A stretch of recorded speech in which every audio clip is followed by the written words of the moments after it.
Meu nome é Rubén Aguilar Santos. Eu nasci na cidade de La Paz, na Bolívia. A cidade está numa altitude de mais ou menos 3.600 metros sobre o nível do mar, na Cordilheira dos Andes.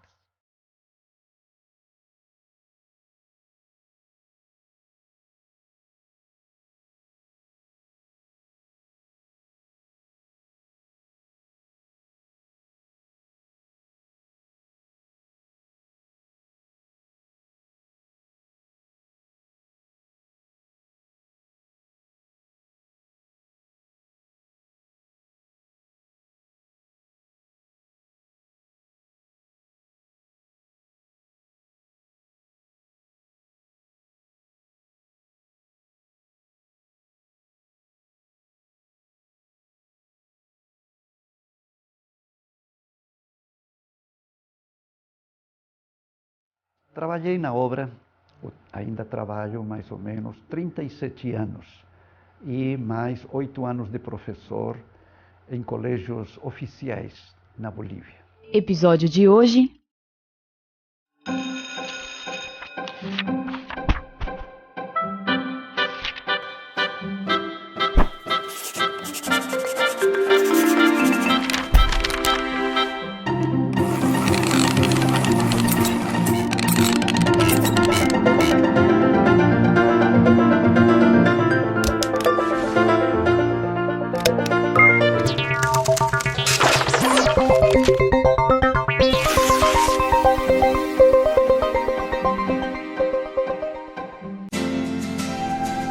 As nossas escolhas começam bem cedo. Algumas delas podem mudar a vida de outros.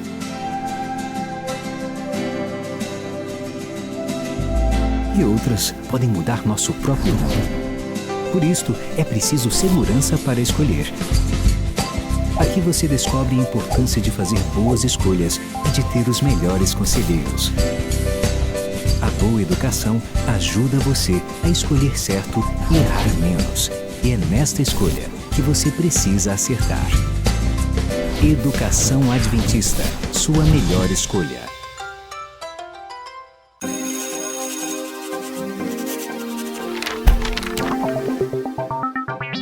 Minha mãe, ela costurava uniformes de trabalhadores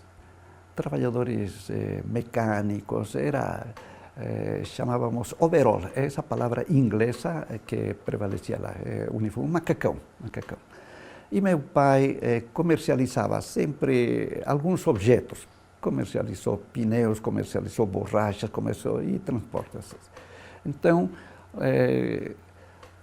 não éramos uma família de recursos assim que permitisse uma vida estável, livre de problemas. Não, na minha casa havia algumas dificuldades financeiras.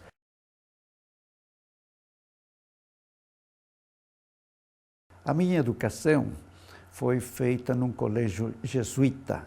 Era um colégio na cidade, um colégio grande de 2.500 alunos e um colégio que ocupava um quarteirão da cidade. Naquela ocasião, nas décadas dos anos 50, 60, era um dos principais colégios de lá. Quando pouco se conhecia do cinema, esse colégio já tinha um teatro com cinema, tinha um laboratório astronômico. A maioria dos professores eram europeus, de nacionalidade espanhola. E eles tinham uma rigidez na disciplina, eles primavam muito pela disciplina nos seus alunos. O encarregado da disciplina era chamado o padre prefeito, e todos os alunos temiam e tremiam diante da presença do padre prefeito. Os alunos entravam às 8 da manhã, havia aulas de manhã e à tarde, e o padre prefeito estava antes das 8 horas com uma vara de madeira, parecia inquebrável. Quando os alunos chegavam e passavam das 8 horas, ele então utilizava a vara para dar uma marca na barriga das pernas. Os alunos aí, se não caíam aí, lamentavam a dor. Então, os alunos ficavam nos pátios, havia 3 pátios no colégio. E Ficavam conversando, caminhando até um sinal. O sinal indicava que deveriam ficar parados no lugar onde estavam e em silêncio. Aí então aparecia a figura do padre prefeito como vigiando.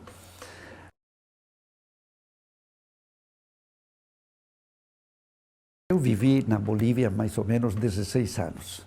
Depois disso aí comecei a estudar no exterior. Então visitava mais Bolívia, ia todos os anos para visitar a minha mãe. E praticamente aos 16 anos nós moramos na mesma rua, quase na mesma casa. E para nós aquilo foi algo marcante. Quando visito a Bolívia agora, parece um atrativo obrigatório visitar aquela casa onde eu me formei e observar a fachada, a parte externa da casa que continua em pé. Então, de lá o que nós poderíamos indicar, talvez alguns momentos de alegria que nós tínhamos.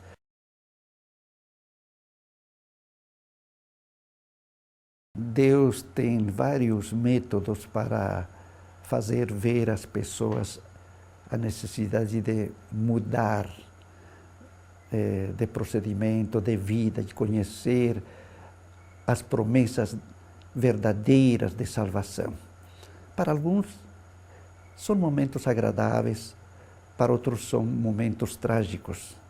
No caso da minha família foi um momento trágico. Era um momento difícil que Deus utilizou para nós sabermos, para vermos que devemos ir pelo caminho da salvação. Eu estava estudando na universidade, engenharia de petróleos, e meu pai, negociando, entrou em negócios que não foram, não tiveram sucessos. Ele ficou muito endividado, fez préstamos bancários, e em lugar de aliviar, ele ficou cada vez mais endividado. Os credores vinham, não encontravam a meu pai, encontravam a minha mãe. Isso criava sofrimento moral na minha mãe, receber uma pessoa, um credor, e ameaçando processar, ameaçando tirar a casa. Então aquilo, quando meu pai vinha, era um momento simplesmente não de paz, era de batalha moral, assim. E sempre, desde que o dia começava até quando o dia terminava, era aquela discussão entre marido e mulher. Então, o que eu fazia era sair cedo de manhã, algumas vezes sem tomar café, só para não ouvir aquele problema, e ficar na universidade. Assistia aulas e ficava depois no salão de jogos, jogando xadrez, jogando ping-pong, nova mesa, sala de aula, outra vez a biblioteca, e nem queria voltar para almoçar, para estar longe daquilo. Naquelas circunstâncias, eu não tinha religião, não sabia mais de Deus, não era mais católico, e até pensava que Deus nem existia. Então eu estava afastado totalmente de religião. Estava no caminho do ateísmo, ou simplesmente do desconhecido, o agnosticismo. E quando um dia, eu não sei porquê, nunca voltava durante o dia à minha casa, precisei voltar, deve ter sido às 10 da manhã, 11 da manhã, e eu voltei. E quando entrei em casa, eu ouvi um gemido que eu soube que era da minha mãe. Abri a porta onde estava, na habitação da minha mãe, e eu vi ela. Ela não sentiu que eu entrei. Estava de joelhos clamando a Deus. E chorava amargamente. E falava, mas eu não entendia o que falava. Eram súplicas, súplicas com pranto, e suas mãos, suas palmas estendidas para o céu. Aquilo me impressionou bastante.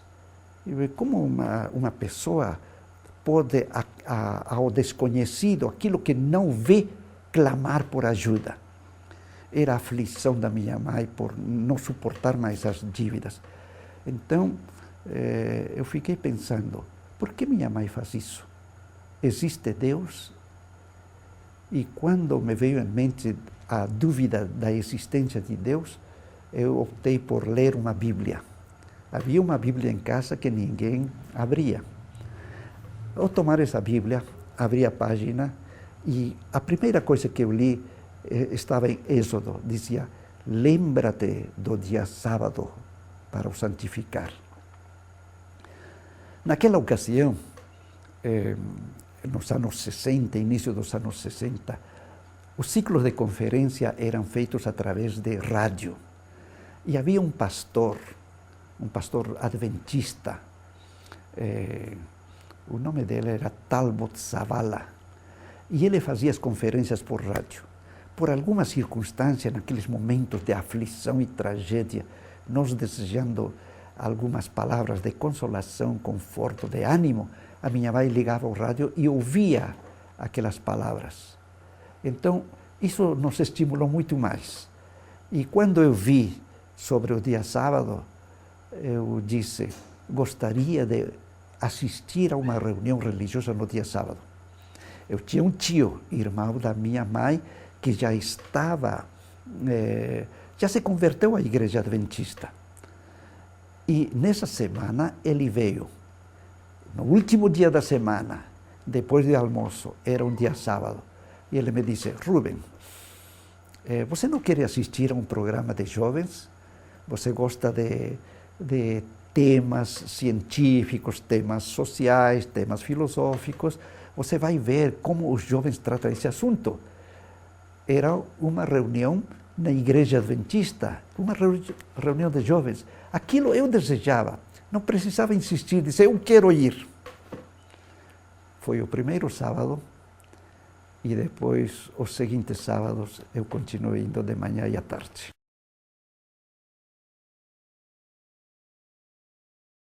Meu tio estava mais familiarizado com as atividades da igreja adventista, sabia de instituições, e quando eu disse que eu quero estudar teologia, ele me deu uma relação de alguns colégios da Argentina e do Peru. Era mais fácil ir ao Peru, então estava no início, no Peru começava em abril, e um pouco mais tarde, então terminava em dezembro. Para mim era fácil. Então eu me dirigi a estudar, eu me batizei e fui estudar teologia ali.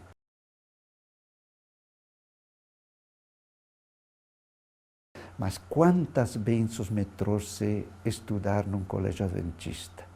Eu chegava lá, via alguns moços tocando um instrumento, outros cantando, outros falando, e eu me parecia um João Ninguém. Não sabia falar, não sabia tocar, não sabia cantar. Então eu desejei tocar um instrumento. O instrumento mais disponível era o piano. Onde havia piano, eu sentava e começava a dedilhar. Aprendia as notas, solfeu e começava a dedilhar. Mas quando aprendi realmente piano foi nas horas noturnas, à meia-noite. O salão de atos era, todos os dias era limpo. E era um aluno de teologia que fazia isso, um amigo meu. E nas portas, ele deixava uma porta aberta. À meia-noite, eu saía do dormitório. Já era outro dormitório de teologia, onde os alunos podiam sair, não era tão marcado.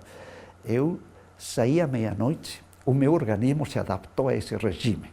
Meia-noite, meia-noite e meia, tinha uma lanterna que colocava no ombro, levava os livros de música e começava a tocar. Nunca ninguém percebeu. Meses e meses e meses, parece que o piano era silencioso.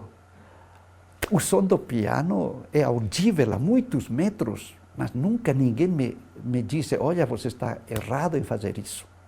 Bom, tem um pequeno problema, um pequeno acidente que me aconteceu. Estudava todas as noites piano. O corpo se adapta a esse regime. Meia-noite, meia-noite e meia, 1 hora, acordava e estudava 1 hora, 1 hora e meia, 2 horas, todas as noites. Voltava, dormia e acordava às 6 horas. Uma noite, as portas do salão estavam todas fechadas. A construção do salão era perto de uma colina.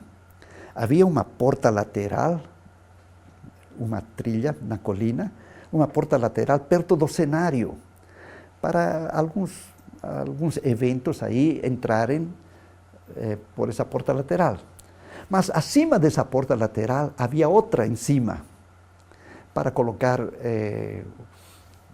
um decorado, fazer um cenário diferente. Naquela noite me lembrei que poderia entrar por essa porta. Mesmo fechada, havia vidros que nunca foram colocados, quer dizer, havia uma abertura para vidros que não tinha. Mas não reparei que em lugar de ir pela porta de fora, de baixo, estava indo pela porta de cima. Ali então, eu atravessei a porta e procurei o chão com a ponta dos dedos e não encontrava. E eu imaginei que havia um degrau que, soltando daquela porta, eu estaria já no chão. E soltei e tive uma queda de uns 4 ou 5 metros. Bati, quem sabe, num quadro, um quadro portátil grande ou numa cadeira, porque umas dores de coluna foram tremendas. Deus me preservou, podia ter batido de forma diferente, foi na coluna. Estava com muitas dores fortes, mas o desejo de estudar, aquela vontade que já fazia parte do meu ser, me permitiram ficar sentado, colocar a lanterna e procurar tocar alguma música, mas não dava, a dor era intensa. Assim fechei o meu livro de música e me fui a descansar.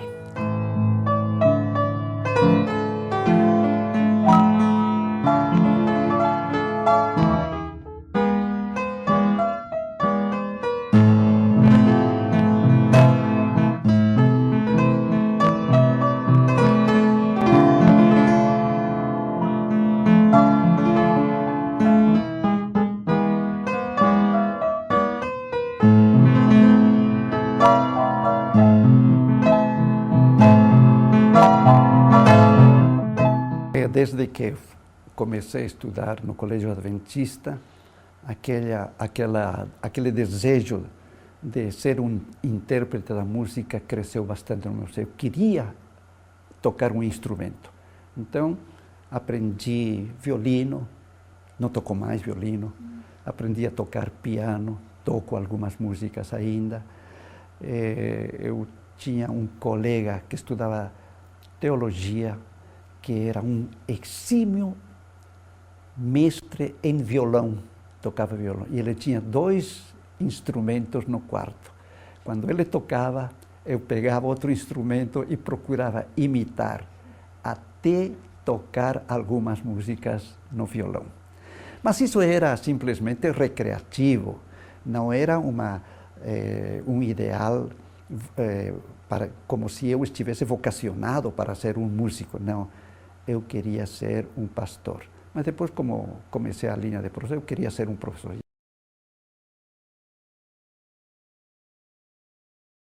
Quando me tornei professor, estudei química e estudei biologia.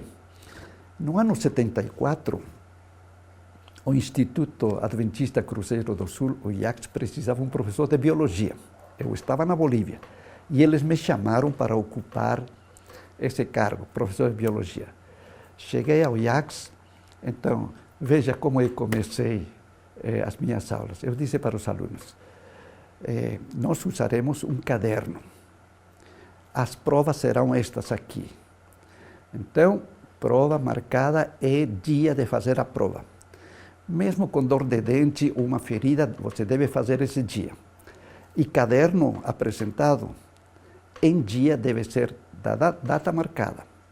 Então chegava o dia da data marcada, os alunos não estavam acostumados, alguns não tinham caderno, outros também faltaram no dia da prova, e naquele,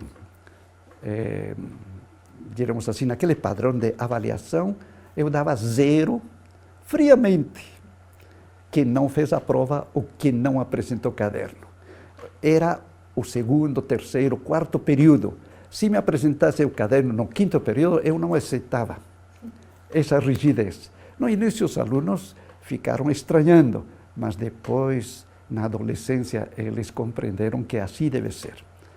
Havia uma disciplina que eu estabelecia e eles se acostumaram. Ou seja, da onde tirei essa disciplina deve ter sido influência da minha formação no Colégio dos Jesuítas.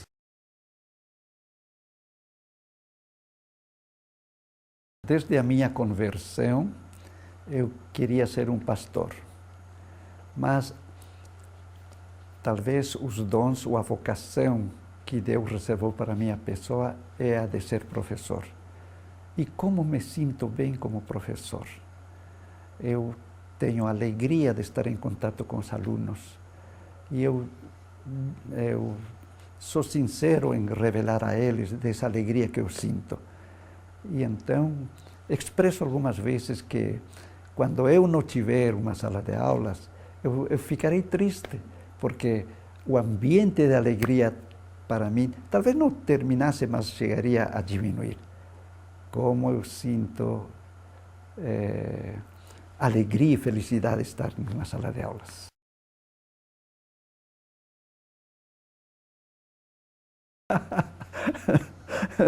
Eu sou jubilado há 5 anos, mas me pediram para dar aulas ainda. E eu recebo muitos convites para dar palestras. Eu não sou pregador. Eu até rejeito um convite que alguns irmãos dizem, por favor, venha pregar a uma igreja e faça um apelo. Não tenho essa vocação de fazer um apelo. Mas se é um encontro de universitários, que eu gosto muito, em universidade, alguns membros de igreja que querem algumas informações, já seja explicação sobre profecias, arqueologia, eventos finais, explicações sobre o Pentateuco, ciência e religião, eu tenho muito prazer. E até agora eu sou convidado para dar alguns cursos pequenos, cursos intensivos em várias instituições, ou seja, não deixei ainda a sala de aulas. Quem sabe algum dia, quando tanto por razões físicas ou por outro mecanismo, eu não consiga mais dar aulas. Mas, por enquanto, eu estou muito contente com a minha atividade.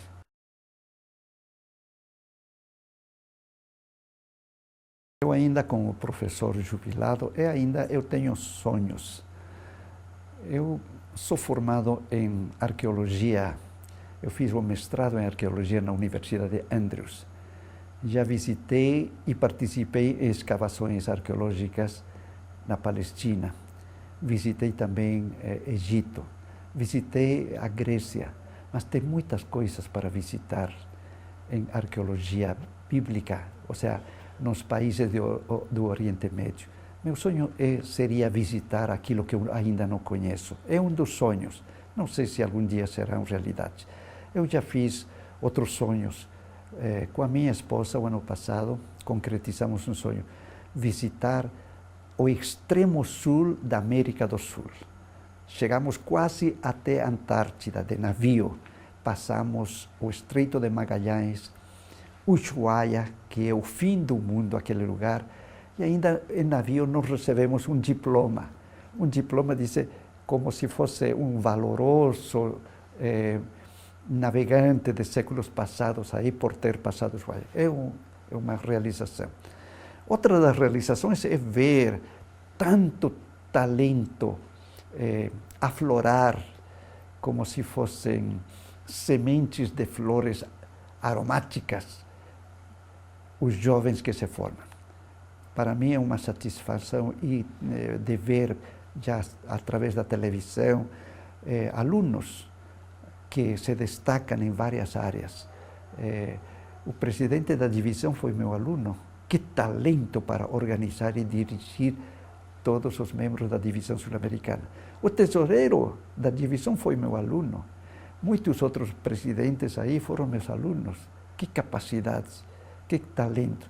E também daqueles que fazem programas e evangelismo foram meus alunos. E eu sinto satisfação, porque Deus concede dons diferentes a muitas pessoas. E a nossa igreja é rica, é fortalecida por isso. é um privilégio grande que os membros da igreja devem reconhecer quando descobrirem que Deus deu talentos poderosos, inspiração a muitas pessoas.